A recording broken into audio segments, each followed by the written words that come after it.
Qadamjay rayonu tuğanlar. Halmiyon aile hükümetindeki mol bazar. Realdu balar tartıp körgözüyoruz. Koylardı, kozlardı.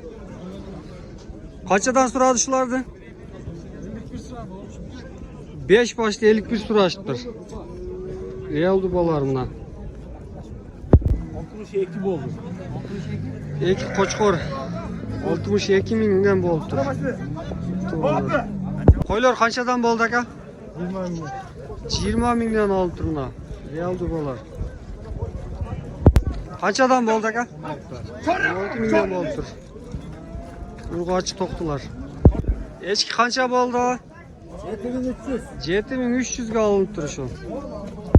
Eskiler kançadan boldu aka? 11700 oldu. 11700'den boldu turna. Koçkor kança boldu? 33 mingge alınıp turma koçkor. Uruktuka. Araşan. Kança boldu aka? 20500'den boldu turma bunlar. Koçkor. Oksaka koz koçkorlar kaçadan boldu? 12 mingden alınıp turma bunlar. Koz koçkorlar. Urgaçı toktular kaçadan boldu aka? 18'den oldu. 18 mingden alınıp turma. Urgaç. Eki tişler okşaydı ha? Eki öten eki tişler eken. 18 mingden. Koçkor kança boldu aka? 12 mingge alınıptır buna. Koz koçkor. Koy kança boldu aka? 19 mingge alınıptır buna koy. Kozlar kançadan boldu? 17 mingden boldur. Koçkorlar. 17 mingden. Ene bola koylar surayız. Ene bola koylar kaçadan boldu? 26 jarımdan alıp duruşu ene bola koylar. Aka şu koz kaça boldu? 9 jarım mingge alıp durma.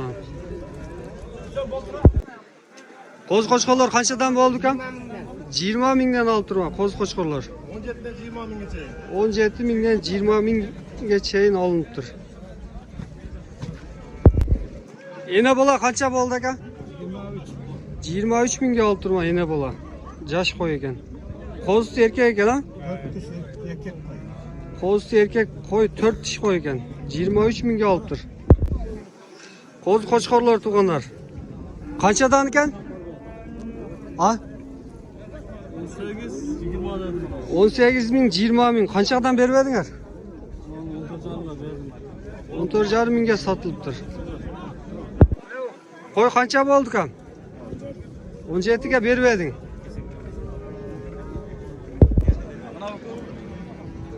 Urgaçı erkek. Kaça suraştı akaşın? 17 ming kemi var deydi. Urgaçı kozu. Kançaga beribediňiz? 16 mingge berbey koyup durma. Realdu balısı tuğanlar. Kaça boldu aka şu? 19 mingge alıp durmadan tuğanlar. Koy. Sol kança eken şu? 22 bin. 22 ming kemi var deydi. Bazar kança suradı? 20 mingge berbey durmadan tuğanlar. 12 mingden kemi var deydi. Kançadan suradı? 10 jarımdan berbey durmadan tuğanlar. Kozlar. Nomer 224 menen 95 95 73. 95 95 73.